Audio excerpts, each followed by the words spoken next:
سلام دوستانو، نن د مور او لور په اړیکه بحث کوو. تاسو به کله متوجه سوي یئ چې متاسفانه دغه اړیکه یا دغه رابطه په افغانستان کې ډېره ستونزمنه ده. یعنې ډېری میندې او پلرونه له خپلو لورګانو سره، له خپلو بچو سره، هغو بچو سره چې نجونې دي، ښه اړیکې او ښه روابط نه لري، او برعکس زامنو سره یا هلکانو سره ښه اړیکې لري او لورګانو سره ډېرې ښې نه دي. یا هم کله کله داسې پېښه سوې ده چې هلکان له مور سره او نجونې له پلار سره ښه اړیکې او روابط لري. دا کوم فطري او ارثي تر ډېره حده فطري اړخ لري، تر ډېره حده ارثي اړخ لري، اما یو لوی لامل کسبي یا محیطي هم ده.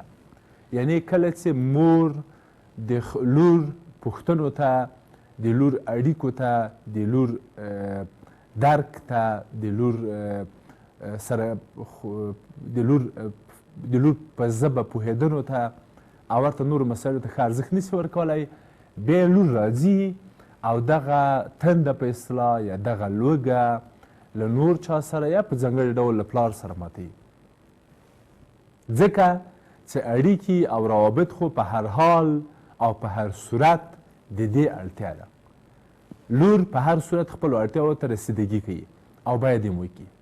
نو په دې خاطر ضرورت ورته لري، اړتیا ورته لري چې بالاخره په یو ډول، په یو شکل باید رسیدګي ورته وکړي. اما اصلي مسله او اصلي مورد دا ده چې د مور اغیز او د مور تاثیر نور زه په دې باور لرم چې روزنیز اغیز او اهمیت یې هیڅوک هم په نړۍ کې نسي هیرولی او نسي نهیه کولی. زه په دې باور لرم چې د مور اغیز او تاثیر په روزنه کې د پلار له اغیزې او تاثیر ډېر زیات او ډېر مهم او ارزښتمند ده. یعنې که موږ غواړو، که موږ د دې غوښتونکي یو چې ماشومان مو یا بچي مو ښه وروزل سي، نو د مور په روزنیز شخصیت، روزنیز کرکټر باید ډېره پانګه اچونه وکړو او ډېر پام ورته وکړو. یو مورد. دویم مورد دا ده چې د مور او لور اړیکه یا په ټوله کې د مور اړیکه یوه مهمه اړیکه ده. یعنې دغه اړیکه سره له دې چې د خور او ورور اړیکه ډېره مهمه ده، د پلار او زوی اړیکه مهمه ده، د پلار او مور اړیکه مهمه ده، د خاوند او د مېرمنې تر منځ اړیکه مهمه ده. ټولې اړیکې په نړۍ کې مهمه دي او ډېر باید ارزښت ورکړل سي، ډېر باید پام پرې وسي، فکر پرې وسي او زده کړل سي. اما د مور اړیکه یا د مور اغیز یا د مور د اړیکو او اغیزو تاثر او اغیز نسو ردولی. او دا اړیکه کولی سي د ژوند په ټولو پړاوونو، د ژوند په ټولو اړیکو ډېره عمیقه او ژوره رابطه، تاثیر او اغیز ولري. نو باید دا مسله په نظر کې ونیسو. دریم مورد چې غواړم اشاره ورته وکړم دوستانو، هغه د مور د اړیکې حساسیت ده. یعنې تاسو کولی سئ له خپل ورور سره اړیکه ولرئ، له خپل پلار سره اړیکه ولرئ، له هر چا سره اړیکه ولرئ، اما تاسو له خپلې مور سره اړیکه لا له پخوا لرئ. یعنې اجازه راکړئ دا درته ووایم، تاسو د مور د وجود یوه برخه یې. تاسو یو وخت له مور سره فزیکي اړیکه درلودله، تاسو د نو د پرې کولو په وسیله له مور سره فزیکي اړیکه وشلوله، اما عاطفي اړیکه د نو په څېر نه ده چې تاسو یوه قیچي پرې راواخلئ او غوڅه یې کوئ. دا اړیکه یوه ژوره اړیکه او د نیوترونو پروتونو د هستې اړیکه ده. دا کاملا یوه کیمیاوي اړیکه ده. یعنې تاسو د مور له وجود نه یو بل وجود یې، تاسو د مور له هستې نه یو وتلی نیوترون او پروتون یې. تاسو به همیش په دې مدار څرخیږئ، تاسو به همیش دا اړیکه ساتئ، تاسو مجبور یې، تاسو اړ یې. یعنې دا اړیکه او د دې اړیکې شتون او د دې اړیکې لرل په هیڅ صورت نسي نهیه کېدلی. او دا ډېره حساسه او ډېره باریکه اړیکه ده. نو که لور یا زوی یا هر څوک له خپلې مور سره، له خپلو خپلوانو سره، له خپلو شاوخوا خلکو سره، له خپلو اطرافیانو سره، له خپلو همنوانو سره ښه اړیکې او ښه روابط ولري، دا دوی په ګټه دي. اما دغه اړیکه څومره په دې ټولنه کې یا په افغانستان کې سمه ده دا مې غوښتل تاسو سره شریکم. زه فکر کوم چې دا اړیکه ډېره ښه نه ده او یا ووایم چې په ډېریو کورنیو کې ښه نه ده.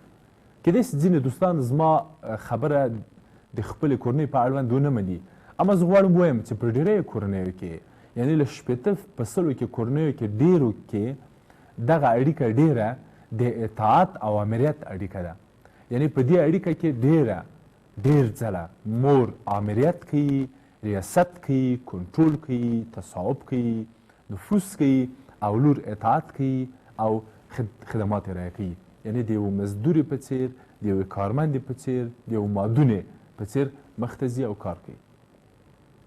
او ډېر ځله دغه اړیکه صمیمانه، مینهناکه، خوږه او شیرینه نه ده، چې په دې اړه غواړم جدي ووایم چې دا مسله باید ورغول سي. یعنې دا هغه څه دي چې موږ وینو په خپلو تجاربو کې او په خپل درملنځي کې. یعنې کله چې زموږ د درملنې ځای ته خلک، نجونې، خویندې، ورونه راځي، موږ دا په دوی په وجود کې دا مسله په ډېر اوچت انداز وینو چې له مور سره اړیکه ښه نه ده. یو مورد. دویم، ډېری میندې او ډېری لورګانې په خپلو منځو کې رقابت سره کوي، حسادت سره لري.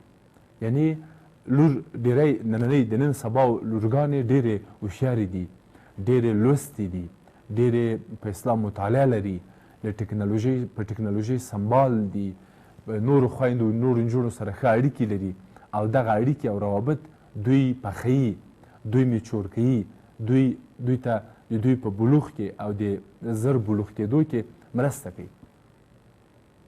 او دا د دې لامل شوی ده چې ډېر ځله میندې ځان کم احساس کړي او په یو ډول په یو شکل رقابت پیل کړي. درېیمه مسله د درک ده. ډېر ځله میندې خپلې لورګانې نه درک کوي. میندې په خپلو لورګانو نه پوهېږي، خپلو لورګانو سره هغه ډول چې باید د دوی په ژبه پوه سي، د دوی په نفس پوه سي، د دوی په ښځتوب پوه سي، د دوی په لورتوب پوه سي، د دوی د بلوغ په پړاوونو پوه سي، د دوی په نازکو حالاتو او په نازکو وضعیتونو پوه سي. دوی هغه نه درک کوي. یوازې خپل کلتور، خپل عنعنات، خپل دودونه او خپل رواجونه درک کوي، خپلې هیلې او خپلې غوښتنې درک کوي. او دا د دې لامل ګرځي چې لور او مور یو بل درک نه کړي سره، او په ځانګړي ډول مور خپله لور درک نه کړي. او یا هم ډېر ځله لور د دې لامل سي په مور باندې په اصطلاح باباوالی وکړي، یا خپل فهم، خپل لوستیا، خپل ښایست، خپل پیغلتوب، خپله ځواني پې وپلوري او ورته وایي چې زه خو ځوانه یم، زه دا یم، زه پوه یم، زه یم، هغه یم. او مور په اصطلاح له هغې کې پر نفس ټیټ، پر نفس عزت نفس ته او پر نفس اعتماد ته صدمه ورسي. دا درېیم مورد ده. بله مسله د اقتدار مسله ده. میندې او نارینه یا په ټوله کې ووایم انسانان یو ډول او په یو شکل اقتدار غوښتونکي دي.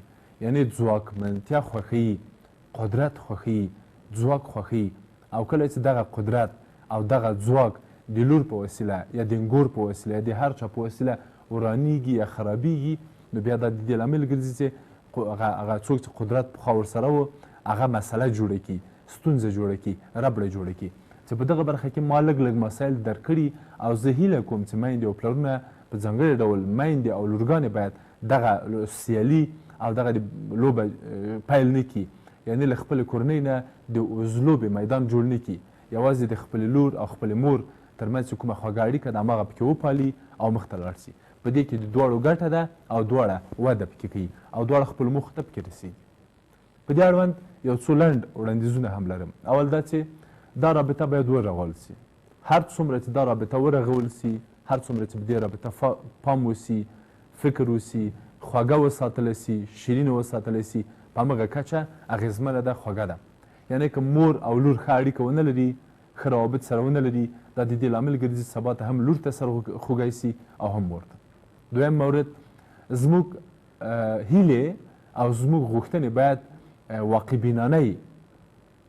موږ باید دا درک کړو چې موږ مشران یو. مثلا مور باید دا درک کړي چې زه یو 40 کلنه یا 50 کلنه ښځه یم، اما لور مې یوه 15 کلنه او 14 کلنه پیغله ده.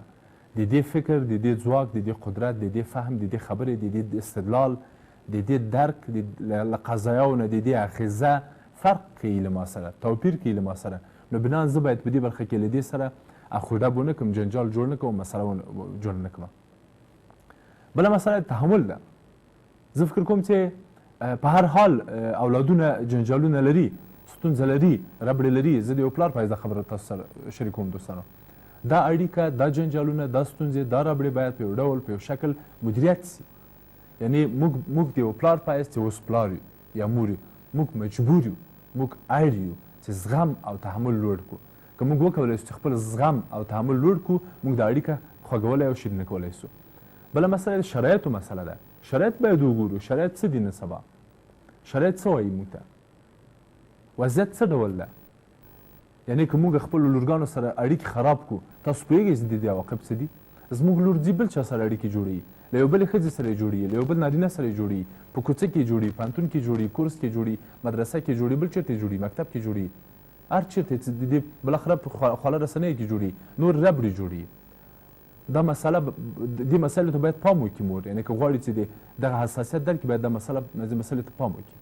وروستی پیغام چې غواړم اشاره ورته وکړم دوستانو، هغه دا ده چې زه غواړم ووایم چې ډېری نجونې او ډېری میندې چې نن سبا اروایي ستونزې لري، ربړې لري، یو لوی علت او یو لوی دلیل یې دا ده چې د دوی اړیکې خواږه او ښه نه دي سره.